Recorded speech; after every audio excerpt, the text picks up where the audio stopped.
তারেক রহমানের দেশে ফেরাকে কেন্দ্র করে গণজাগরণ সৃষ্টি হয়েছে বলে জানিয়েছেন বিএনপির নীতি নির্ধারকরা। জনগণের নিরাপত্তা নিয়ে উদ্বেগ প্রকাশ করে দলটির নেতা বলেছেন, তারেক রহমানের দেশে ফেরা নিয়ে সতর্ক বিএনপি। মবতন্ত্র সহ যে কোনো সন্ত্রাসী কার্যক্রম কঠোরভাবে দমনের মাধ্যমে জাতীয় নির্বাচনের পরিবেশ নিশ্চিত করতে অন্তর্বর্তী সরকারের কাছে দাবি জানান তারা। এদিকে দলের স্থায়ী কমিটির সদস্য সালাউদ্দিন আহমেদ জানান, দেশে ফিরে ২৭ ডিসেম্বর ভোটার হবেন তারেক রহমান। আরও জানাচ্ছেন মনিরুল আহসান।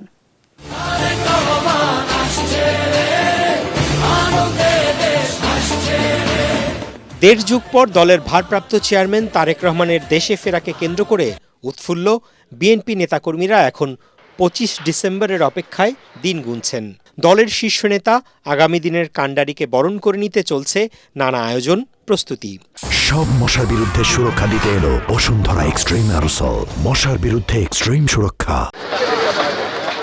সম্বর্ধনা অনুষ্ঠান স্থল ৩০০ ফিট এলাকার প্রস্তুতির সবশেষ অবস্থা দেখতে আসেন বিএনপির স্থায়ী কমিটির সদস্য মির্জা আব্বাস। তিনি জানান, মানুষ স্বতঃস্ফূর্তভাবে উপস্থিত হয়ে তাদের প্রিয় নেতাকে বরণ করে নেবে। রাজনীতিতে একটা ইম্প্যাক্ট তো আছেই, এটা দেশব্যাপী এটা নিয়ে একটা আলোচনার বিষয়বস্তু এখন তারেক রহমান সাহেবের আগমন।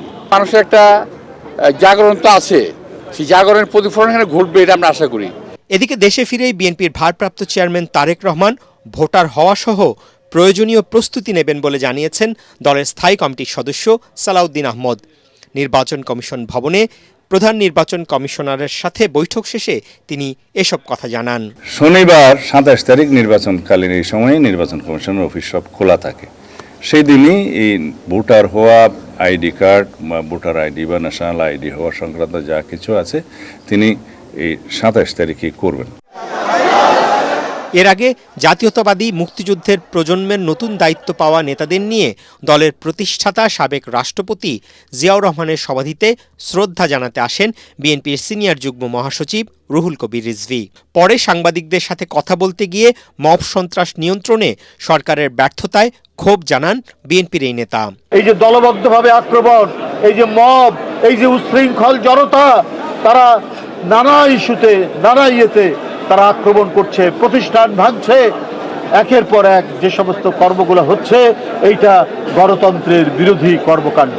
ডেমোক্রেসি বন্ধ করতে হবে, বন্ধ করে মানুষের মধ্যে শান্তি, সুস্থি এবং ফেব্রুয়ারিতে অবাধ সুষ্ঠু নির্বাচন, ইনক্লুসিভ নির্বাচন, এই নির্বাচনের পরিবেশ নিশ্চিত করতে হবে। জনগণ জাতীয় নির্বাচনে ভোট দেওয়ার জন্য উদ্গ্রীব হয়ে আছে জানিয়ে তিনি বলেন, ষড়যন্ত্র করে জাতীয় নির্বাচনকে বাধাগ্রস্ত করা যাবে না। মইনুল আহসান, এটিএন বাংলা, ঢাকা। জল্পনা কল্পনা থাকলেও পদত্যাগ করছেন না স্বরাষ্ট্র উপদেষ্টা। ওসমান হাদী হত্যার মূল অভিযুক্ত ফয়সাল করিমকে ধরতে সর্বোচ্চ চেষ্টা চলছে বলে জানিয়েছেন তিনি। তবে ফয়সাল দেশে নাকি বিদেশে তা এখনও নিশ্চিত হতে পারেনি আইন শৃঙ্খলা বাহিনী। সচিবালয় বৈঠক শেষে স্বরাষ্ট্র উপদেষ্টা আরও বলেন, বিএনপির ভারপ্রাপ্ত চেয়ারম্যান তারেক রহমানের প্রত্যাবর্তন উপলক্ষে সব ধরনের নিরাপত্তা ব্যবস্থা নেওয়া হয়েছে।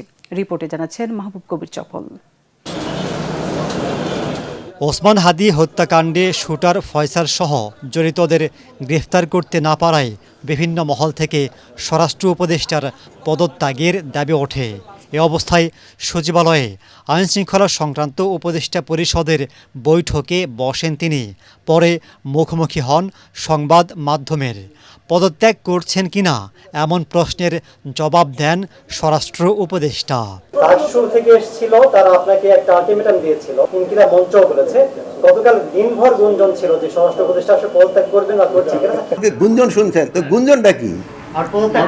ও আচ্ছা, পদত্যাগ করলে তার এখানে বসতাম না। তিনি দাবি করেন, ওসমান হাদীর হত্যাকারীদের ধরতে সর্বোচ্চ গুরুত্ব দেয়া হচ্ছে। এখন পর্যন্ত 10 জনকে গ্রেফতার করা হয়েছে। মূল অভিযুক্ত ফয়সাল করিমের অবস্থান কোথায় তা জানার চেষ্টা করছে যৌথ বাহিনী। অতি দ্রুত এই ঘটনার মূল হুতা ফয়সাল করিম মাসুদকে শনাক্ত আইনের আওতায় আনা হয়েছে। তবে হত্যাকাণ্ডে মোটিভ উদ্ধার ও গোপনীয়তা বজায় রক্ষার স্বার্থে এ বিষয়ে এখনও বিস্তারিত জানানো সম্ভব হচ্ছে না। কোথায় আছে হইলে তো তারা ধরেই ফেলতাম, দেশেও থাকতে পারে, বাইরেও থাকতে পারে, বাট আমরা একজাক্ট লোকেশন যদি জানতে পারতাম তো বৈধ পথে যায় না। এখন হলো উনি বৈধ পথে যায় নাই, এখন অবৈধ পথে গেছে কিনা এটা তো আমি বলতে পারবো না। স্বরাষ্ট্র উপদেষ্টা জানান, জুলাই আন্দোলনে সক্রিয় ভূমিকা রাখা 50 জনকে ঝুঁকিপূর্ণ তালিকা করে 20 জনকে পুলিশের পক্ষ থেকে গানম্যান দেয়া হয়েছে। কারা কারা মানে ভালনারেবল তাদের একটা লিস্টও করা হয়েছে এবং তাদের হাত এই গানম্যান দেওয়া হয়েছে। অনেক আবার অবশ্য গানম্যান নিতে চায়ও নাই। কতজনকে গানম্যান দেওয়া হয়েছে? এই পর্যন্ত 18 না 20 জনের মতো মনে হয় দেওয়া। আগামী বৃহস্পতিবার বিএনপির ভারপ্রাপ্ত চেয়ারম্যান তারেক রহমানের দেশে ফেরাকে কেন্দ্র করে সব ধরনের নিরাপত্তা নেওয়া হয়েছে বলেও জানান তিনি। বিএনপি ভারপ্রাপ্ত চেয়ারম্যান তারেক রহমান দেশে আগমন উপলক্ষেও সর্বোচ্চ নিরাপত্তা ব্যবস্থা গ্রহণ করা হয়েছে। উপদেষ্টা জানান, প্রথম আলো ও ডেইলি স্টারে হামলাকারীদের পর্যায়ক্রমে আইনের আওতায় আনা হচ্ছে। 2 পত্রিকার সম্পাদকের নিরাপত্তায় দেয়া হয়েছে গানম্যান। প্রথম আলো ডেইলি স্টার পত্রিকা অফিসে হামলার ঘটনায় ডিএমপি এই পর্যন্ত 17 জনকে গ্রেপ্তার করেছে। ময়মনসিংহের পোশাক শ্রমিককে পিটিয়ে ও পুড়িয়ে হত্যার ঘটনায় 10 জনকে গ্রেপ্তার করা হয়েছে। মাহবুব কবির, চপল, ATN বাংলা, ঢাকা।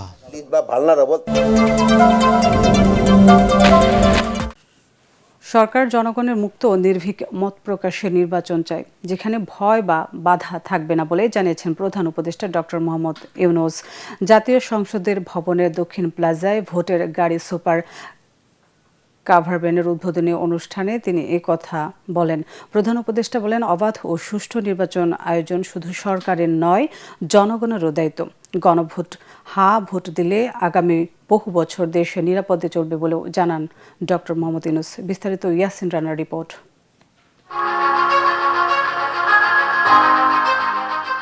দেশের চাবি আপনার হাতে স্লোগানে ত্রয়োদশ জাতীয় সংসদ নির্বাচন ও গণভোটের প্রচারণায় ভোটের গাড়ি উদ্বোধন করেন প্রধান উপদেষ্টা ডক্টর মোহাম্মদ ইউনূস। 10টি গাড়ি সারা দেশে ঘুরে ঘুরে ভোটের প্রচারণা চালাবে। বললাম বুকের ভেতর অনেক ঝড়, বুক পেতেছি গুলি করে। আসেন, সামনে নির্বাচন, ভোট দিয়ে আমাদের ক্ষমতা বুঝে নেন। এই নির্বাচনে কে জিতবে?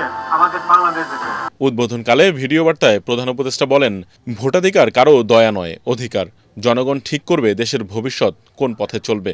আমরা এমন একটি নির্বাচন চাই যেখানে থাকবে না ভয়, থাকবে না বাধা, থাকবে কেবল জনগণের মুক্ত ও নির্ভীক মত প্রকাশ।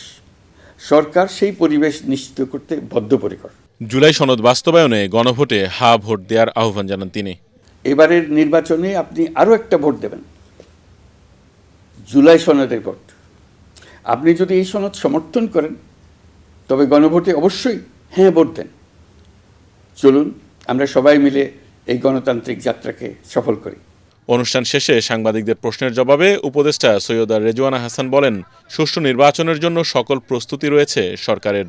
নির্বাচনের জন্য সাধারণত যে ধরনের চ্যালেঞ্জগুলো থাকে সেই ধরনের চ্যালেঞ্জগুলো মোকাবেলায় সরকার পূর্ণ প্রস্তুতি নিয়েছে।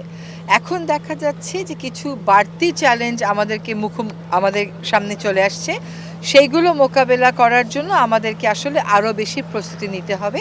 এ নির্বাচনে দেশের মালিকানা জনগণ বুঝে নেবে বলে জানান সংস্কৃতি উপদেষ্টা মোস্তফা সরোয়ার ফারুকী। কোনো কিছু দিয়ে ভয় দেখানো যাবে না, ডেমোক্রেটিক ট্রানজিশন এবং ইলেকশন হবে। হাদিকে গুলি করা হয়েছিল বাংলাদেশকে ভয় দেখানোর জন্য। বাংলাদেশ তার জবাব কিভাবে দিয়েছে সেটা হাদির জানা যায় দেখেছেন। ভোট আয়োজনের চ্যালেঞ্জ মোকাবেলায় নির্বাচন কমিশন ও স্বরাষ্ট্র মন্ত্রণালয় প্রস্তুত রয়েছে বলে জানান উপদেষ্টারা। ইয়াসিন রানা, ATN বাংলা, ঢাকা।